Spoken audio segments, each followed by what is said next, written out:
My reaction to RWBY Volume 2, Chapter 8. I took a couple days off to watch episodes 1 or 2 of World of Redundant because I missed them earlier, but I'm back now.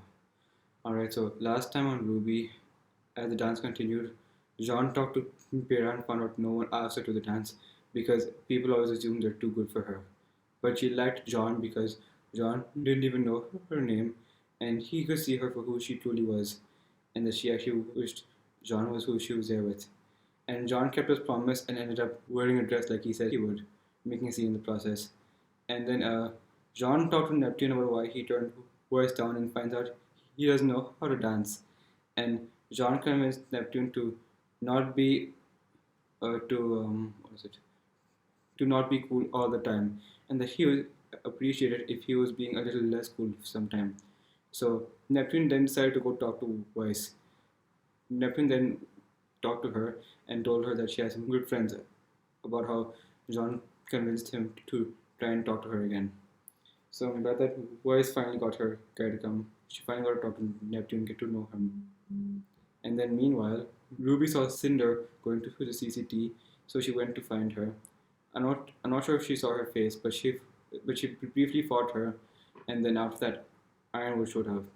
We don't know exactly what happened, but she implanted something into the CCT. Well, she messed with something there, and there's a Black Queen symbol on it.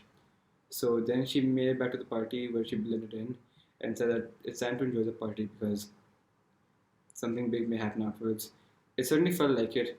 The bell at the end made it feel so ominous, like just have fun while you can, because it won't last for long. So something big seems like it's going to happen. Time to find out what that is. This is RWBY, Volume 2, Chapter 8, Field Trip. The episode is starting right now.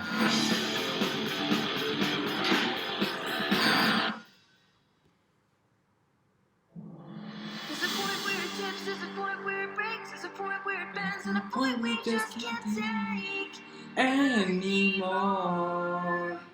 There's a line up across, there's no return, there's a time and a place, no bridges left to burn.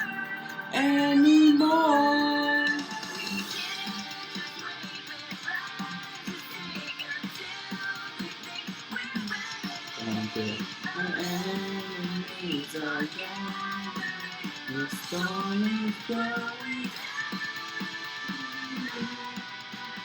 It's time to say goodbye. Cardinal. Hard times seem to fly.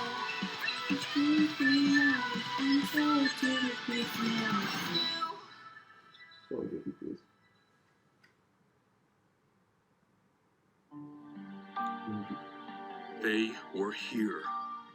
Yep. Ospin, they were here. We are very much aware of that. Thank you, James. Fantastic. You're aware. Now, are we going to do something about it, or should we just stay the course and continue to ignore what's right in front of us? Come in. Who's that? Sorry it took so long. Someone accidentally hit all Ruby. the buttons on the Ruby. elevator on the way up here.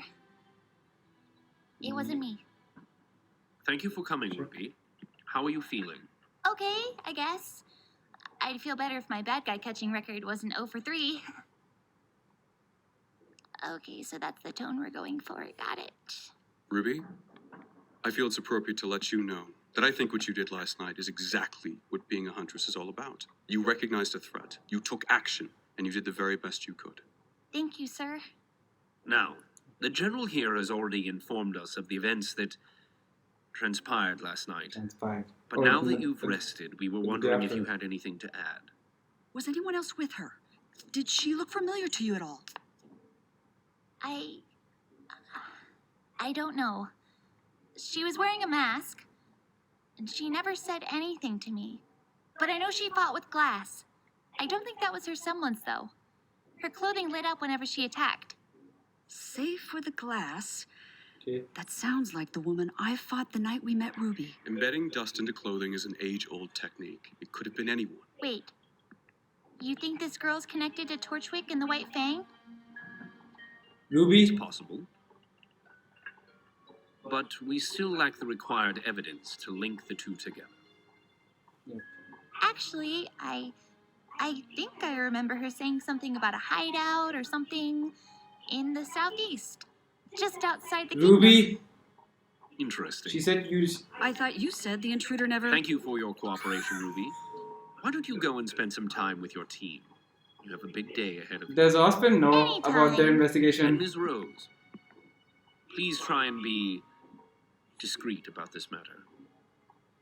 Yes, sir. Louise said she didn't say anything, and then she said she mentioned the southeast. What happened? Well, Well, there we have it. We send as many troops as we can to the southeast. Find out exactly what's going on and eradicate any forces that stand in our way. Why must your answer to everything involve a triumphant display of military bravado? You treat every situation like it's a contest of measuring. Linda, Well, he does. she's right. As much as I too would love to end this situation once and for all, we must remember that this may go beyond Vale, beyond Beacon. And if this truly is part of some master plan for which we know not the final move, we mustn't be so bold, nor can we risk the spread of panic. That's true. I have served you faithfully for years. But if you mean to tell me that your plan is to merely hold the defenses and wait... It is not. You're a general, James. So tell me, when you prepare to go to war, which do you send in first? The flag bearer or the scouts? That was a risky move.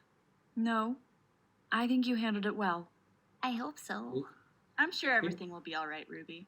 Hopefully. Oh, I know what will cheer you up. What's that? What? I don't know yet. Dad sent it to us. I Oh. thought we could open it together. Oh. Calm down, Ruby. Did you use a speed for that? Why is it moving? A cat. No, it's a dog. Sorry. Hi! What? Is that a dog? In the mail? Oh, he does stuff like this all the time. Who is your dad? Your father or your dog? Oh, Are you Blake. telling me that this mangy, drooling mutt is going to live with us forever? Oh, yes, he is. Yes, he is. Blake's not so sure though. Look at Blake hiding on Please the keep it bed. away from my belongings. Would all first-year students please report to the amphitheater? Well, we can't exactly leave him here while we're gone for a week. Look, there's a letter. Dear girls, I've got to leave the island for a few days, so I'm Oh. sending Zwei to you to take care of. Enclosed is What? all the food you should need. Love you both, Tai Yang. Why? What is he supposed to do with that? Oh. Well, Food. that settles it. Come on, girls. Zwei will be here when we get back. Send I'll dog miss with you so me. much. We're going to be best friends. I can't wait to see Look you. at Blake. Blake's hand avoided. He is by cat, so don't like dogs, Ruby. What? Are you taking it with you, Quiet, please. Ruby? Is he in there? He is, isn't he? Professor Ozpin would like to share a few words before we begin. Today we stand together, united. Mistral, Atlas, Atlas. Vacuo, Vacuum. Where's Sun? Vale, the four kingdoms of Remnant. On this day, nearly 80 years ago, the largest war in recorded history came to an end. It was a war of ignorance, of greed, and of oppression. A war that was about much more than where borders fell or who traded with whom, but about the very idea of individualism itself. We fought for countless reasons, one of which being the destruction of all forms of art and self-expression. Oh. And as you are well aware, that was something many could not stand for. As a result, those who opposed this tyranny began naming their children after one of the core aspects of art itself, color. It was Oh. their way to demonstrate that not only would they refuse to tolerate this oppression, but neither would the generations to come. And it was a trend that is held to this very day. We encourage individuality, expressionism, and unity through diversity. Mm. As I have said, today we stand together, united. But this bond cannot exist without effort.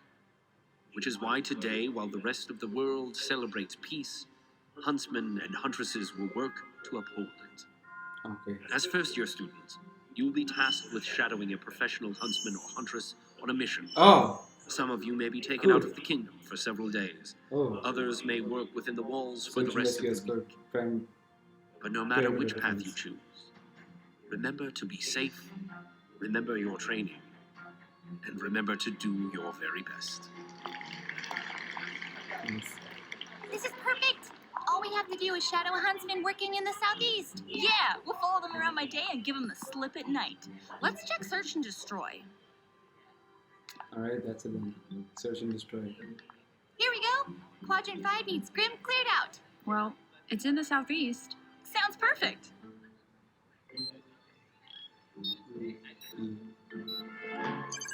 Mission unavailable to first year students. Wonderful. Any other ideas? We mail ourselves there. Well, that's one option. Unfortunately, we determined that the concentration of Grim was too extreme for first-year students.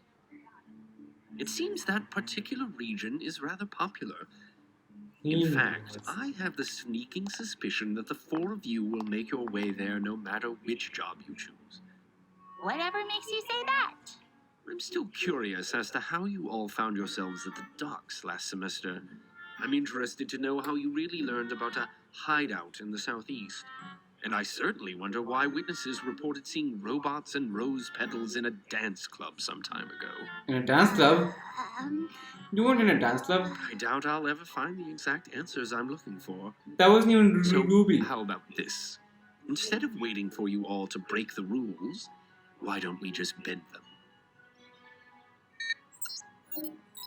Oh, he's allowing them to go. we won't let you down. Thank you, Professor. Do not thank me for this. Teamwork and persistence have carried you far. But you must understand, the things that await you beyond the protection of the kingdom will not care. Stay close to your huntsman at all times, and do exactly as he says. He will be leading you on this mission, and he can have you sent back to meet him if he finds your skills to be unsatisfactory. Yikes. So it seems like Osmond's on your side. Good luck. Looks like Osmond. wasn't exactly uplifting. That's the truth. It's gonna be tough, but I know we can do it. Hey, keep talking back. Who? Who's back? Velvet, are you okay? Oh. I'm fine. I Velvet. had Yasu to look out for me. Yeah, it's Hashi. This was supposed to end a week ago. What happened? Nothing happened. It was just so many. Oh, but don't worry. You first used are just shadowing huntsmen, so you should be fine. Right. I should go. Be safe, okay? We can do this. We've never backed down before, and we're not going to start now. Right. Besides, it won't only be us out there. We'll be fighting alongside a genuine huntsman. Yeah! Uzo. What happened? What? Him? Okay. What's that sound?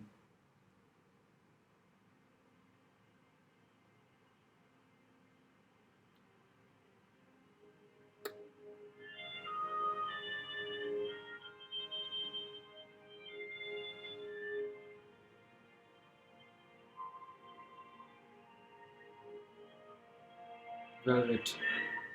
So that's the name of the earlier girl.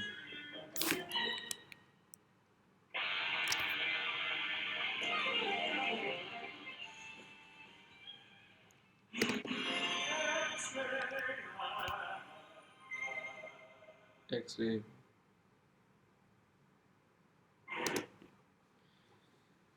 Okay. So they're going on a field trip to Quadrant 5 on the southeast of Vale. So Ruby showed up and told them about the woman she fought, how she never said anything, how she used some glass to block herself or something. So they're assuming that she's using dust in her clothing, like that's something that we saw in the World of Remnant episodes. So there's no way to know what her semblance is or what she can do. And Ruby accidentally gave us it that she mentioned some about operating on the southeast of Vale, just after she said that she never spoke. Linda was curious, but her husband immediately stopped her there because he was on to them. He knew that they were investigating on their own. And when he found out they wanted to go to quadrant 5, he said, no, I will go for first year students and confronted them, saying maybe we should bend the rules instead of waiting for you to break them.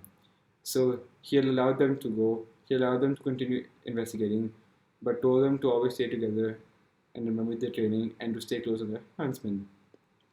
So Osman actually gave them the all clear to continue their investigation. He knows they're investigating on their own and he gave them the all clear to keep going for it. I like Osman.